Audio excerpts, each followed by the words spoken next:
Friends, जैसा कि हमने बायोमेडिकल इंस्ट्रूमेंटेशन के आपके एमसीक्यू की सीरीज स्टार्ट की है, तो एक टॉपिक हम आपका करा चुके हैं सोर्सेज ऑफ बायो पोटेंशियल। इसके बाद आज हमारा जो सेकंड टॉपिक हमने लिया है वो आपका है टाइप्स ऑफ इलेक्ट्रोड। तो जो इलेक्ट्रोड के टाइप्स है उससे हम एमसीक्यू आपके कराएंगे आज। तो स्टार्ट करते हैं। हमारा जो फर्स्ट क्वेश्चन है, before placing the electrode the skin should B. आप किसी स्किन पर अगर इलेक्ट्रोड लगाना चाहते हो तो स्किन हमारी कैसी होनी चाहिए? तो स्किन है हमारी ड्राई होनी चाहिए। इसका बी ऑप्शन आपका सही हो जाएगा, जिससे कि आपका कॉन्टैक्ट अच्छा हो, सेंसर सही काम करे। ठीक है, the skin should be dry, poor skin prep prompts undesirable cure and not putting the terminals where they ought to be can change the morphology of the waveform. ठीक है, शेप चेंज हो सकती है। ठीक है, वेवफॉर्म चेंज हो सकती है। The purpose of decent skin is preparation is to expel soil, dead skin cell, oils, skin cream, ये सब है ना, ये प्रॉब्लम क्रिएट कर सकते हैं। These sources can prompt poor contact, इनकी वजह से कॉन्टैक्ट कम अच्छा हो सकता है with the sensors and ancient rarity. चलते हैं नेक्स्ट क्वेश्चन की तरफ। Which type of electrode are employed to study the electrical activity of individual cell. अगर हमें कोई इंडिविजुअल सेल की इलेक्ट्रिकल एक्टिविटी को स्टडी करना है तो हम कौन सा इलेक्ट्रोड यूज़ करेंगे? तो उसके लिए हम लोग माइक्रो इलेक्ट्रोड यूज़ करते हैं इंडिविजुअल सेल के लिए। तो इसका आपका बी ऑप्शन सही हो जाएगा। ठीक है, to study the electrical activities of individual cell micro electrodes are employed.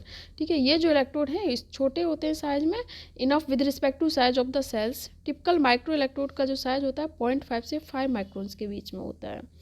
चलते हैं नेक्स्ट क्वेश्चन की तरफ। Metallic electrodes have impedance compare to conventional electrode. जो मेटालिक इलेक्ट्रोड है इनकी इम्पीडेंस कन्वेंशनल इलेक्ट्रोड के कंपेयर में कैसी होती है? इक्वल होती है, स्मॉलर होती है, हाई होती है, वेरी हाई? तो बहुत हाई होती है। मेटालिक जो माइक्रो इलेक्ट्रोड्स होते हैं इनकी इम्पीडेंस बहुत ज़्यादा होती है कन्वेंशनल इलेक्ट्रोड के कंपेयर में। तो डी ऑप्शन आपका सही हो जाएगा, वेरी हाई।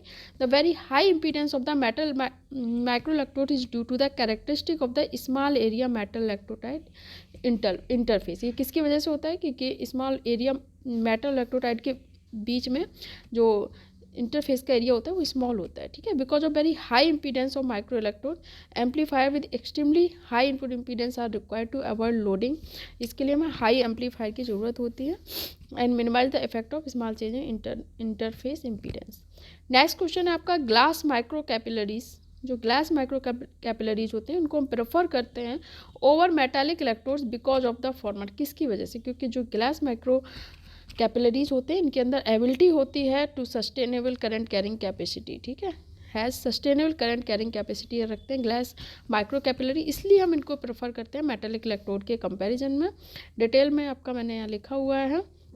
जो मेटालिक इलेक्ट्रोड्स होते हैं आपके पोलराइज हो जाते हैं छोटे से थोड़े से करंट से। ठीक है, smaller amplifier input current, hence they tend to develop unstable electrode offset potential. तो उसमें एक unstable electro offset potential develop हो जाता है। ऑफसेट पोटेंशियल होता है जब हमने कोई इनपुट नहीं दिया फिर भी हमें कुछ ना कुछ आउटपुट मिल रहा है potential. And therefore not preferred for steady state, इसलिए हम स्टेडी स्टेट के लिए प्रेफर नहीं करते हैं। और जो हमारे ग्लास माइक्रो इलेक्ट्रोड्स होते हैं उनके अंदर कैपेबिलिटी होती है current carrying capacity because of the large surface area between the metal electrolyte. क्योंकि मेटल और इलेक्ट्रोलाइट के बीच में सरफेस एरिया लार्ज होता है, इसलिए उनके अंदर सस्टेनेबल करंट कैरी करने की कैपेसिटी होती है।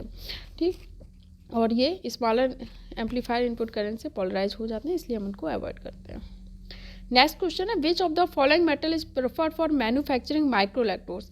माइक्रो इलेक्ट्रोड्स के लिए हम कौन सा मेटल प्रेफर करते हैं? तो उसके लिए हम टंगस्टन प्रेफर करते हैं। आपका बी ऑप्शन इसका सही हो जाएगा।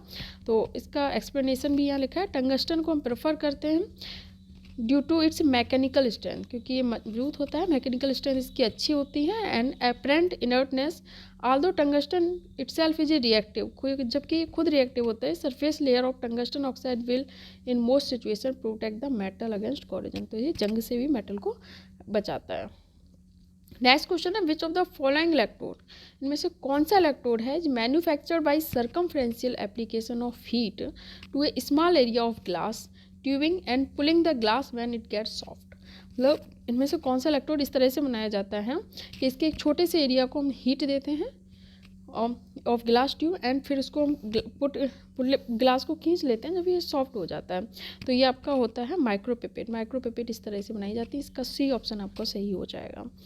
देखते हैं एक्सप्लेनेशन। जो most commonly use method for making small tip micropipette consist of the circumferential application of heat जो हम देते हैं किसको to a small area of glass tubing which is placed under some initial tension. When जब glass soft हो जाता है तो हम उस टेंशन को इंक्रीज कर देते हैं very rapidly and heat is turned of, और हीट को हम बंद कर देते हैं. Proper timing, control, adjustment of the amount of heat as well as the initial and final tension and cooling result in production of microcapillaries with control dimension, जितनी dimension की हम चाहते हैं. बहुत सिंपल क्वेश्चन आ गया आपका. हाँ, आप सभी लोग जानते होंगे इसका आंसर. इनमें से कौन सी डिवाइस है जो कन्वर्ट करती है one form energy into another. ये बहुत सिंपल है लेकिन पता है बहुत ज़्यादा पूछा जाता है. ठीक है, हर एग्जाम में बहुत बहुत रिपीट होता है और बहुत आसान क्वेश्चन है. तो आप सब लोग जानते हैं जो ट्रांसड्यूसर होते हैं वो आपके क्या करते हैं, कन्वर्ट करते हैं one form energy to another which convert one form energy into another. ठीक, डिटेल और पढ़ना चाहो आप लोग तो ये पढ़ सकते हो. Number of factor decide the choice of a particular transducer. हम कौन सा ट्रांसड्यूसर यूज़ कर रहे हैं तो बहुत सारी फैक्टर इन्वॉल्व होते हैं. हमें किस तरह की ज़रूरत है तो उस तरह का हम ट्रांसड्यूसर यूज़ करते हैं, किस एनर्जी को किस में कन्वर्ट करना चाह रहे हैं. A material use in limb surface electrode. जो लिम्ब सरफेस इलेक्ट्रोड होते हैं उसमें हम कौन सा मटेरियल यूज़ करते हैं. तो ये क्वेश्चन भी अच्छा क्वेश्चन है, पूछा गया है कई एग्जाम में कई बार. तो जो मटेरियल यूज होते हैं लिम्ब सरफेस इलेक्ट्रोड के लिए वो आपका जर्मन सिल्वर होता है. ठीक है, इनमें से कोई यूज़ नहीं करते. कौन सा यूज़ करते हैं, जर्मन सिल्वर. तो इसकी भी एक्सप्लेनेशन यहाँ लिखी हुई है. जो most common type of electrode most routinely use for recording ECG are rectangular circular surface limb electrode. ठीक, the material use in them is German silver. German silver हम यूज़ करते हैं या फिर हम निकल सिल्वर यूज़ करते हैं या निकल प्लेटेड स्टील यूज़ करते हैं. ठीक है, जो they are apply to the surface of the body with electrode jelly. Electrode jelly के हेल्प से हम उन्हें बॉडी की सरफेस पे अप्लाई करते हैं. नेक्स्ट क्वेश्चन है आपका, deep seated electrode indicate the electric potential difference arising the living tissue और सेल. ठीक है, मतलब इसमें आपसे ये पूछ रहा है जो डीप सीटेड इलेक्ट्रोड हैं वो आपको क्या देते हैं, जो पोटेंशियल डिफरेंस है अंदर का, इनसाइड सेल के अंदर का, बाहर का, या उसके चारों तरफ का, या उसके बगल का, एडजेसेंट का. तो जो डीप सीटेड इलेक्ट्रोड होते हैं, ये डीप सीटेड इलेक्ट्रोड का आप एग्जाम्पल समझ सकते हो नीडल इलेक्ट्रोड. ठीक है, नीडल इलेक्ट्रोड.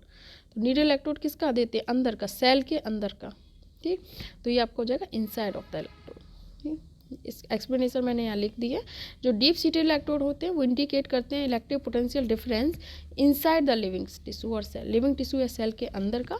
जबकि जो आपके सरफेस इलेक्ट्रोड होते हैं, while surface electrode indicate the electric potential arising outside the living tissue that is on the surface of the skin. तो जो नीडल इलेक्ट्रोड्स होते हैं वो किसका एग्जाम्पल है, एक आपके डीप सीटेड इलेक्ट्रोड का होते हैं. ठीक, अगर आप सरफेस इलेक्ट्रोड यूज़ करें तो वो आपके सरफेस का बताएंगे. ठीक है, जैसे आप हैंड, आपका हाथ है हैंड, तो इसके ऊपर जो स्किन है सरफेस, ये इसके हो गया. लेकिन जो नीडल आपके अंदर जाती है ना, अंदर से मीजर करते हैं, तो वो आपके डीप सीटेड इलेक्ट्रोड हो गए नीडल. और जो सरफेस का मीजर करते हैं वो आपके सरफेस इलेक्ट्रोड हो गए. नेक्स्ट क्वेश्चन है आपका इलेक्ट्रोड पेस्ट. जो इलेक्ट्रोड पेस्ट है वो क्या करते हैं, आपके कॉन्टैक्ट इम्पीडेंस को इंक्रीज कर देते हैं, इक्वेट कर देते हैं, या कम कर देते हैं, एब्जॉर्ब कर लेते हैं. तो ये इलेक्ट्रोड पेस्ट हम इसीलिए यूज़ करते हैं कि इससे इम्पीडेंस कम हो जाए. अगर इम्पीडेंस कम होगा तो मेजरमेंट अच्छा आ जाएगा. तो ये रिड्यूस कर देते हैं आपके कॉन्टैक्ट इम्पीडेंस को. इसका C ऑप्शन आपका सही हो जाएगा. In order to obtain a clearly established contact, low contact impedance, electrolyte or electrode paste is usually employed an interface between electrode and the surface of the. अगर आप लोगों ने कभी ECG वगैरह कुछ कराया हो तो आप देखते हो पहले जेली लगा देते हैं, उसके बाद इलेक्ट्रोड प्लेस किया जाता है. ठीक है, वो इसीलिए किया जाता है कि इम्पीडेंस कम हो जाए और मेजरमेंट हमें अच्छा मिल जाए. It is placed between the skin and the electrode. It helps to get better signal acquisition. तो ये आपके आज के क्वेश्चन हुए. अब मैं आगे नेक्स्ट टॉपिक के साथ नेक्स्ट वीडियो बनाऊंगी. आप लोग देखते रहिए और वीडियोस अपने दोस्तों में या आपको जिसको भी जानते हो जहाँ भी शेयर कर सकते हो वहाँ शेयर करते रहिए. अब मुलाकात होती है आपसे किसी और वीडियो में. शुक्रिया.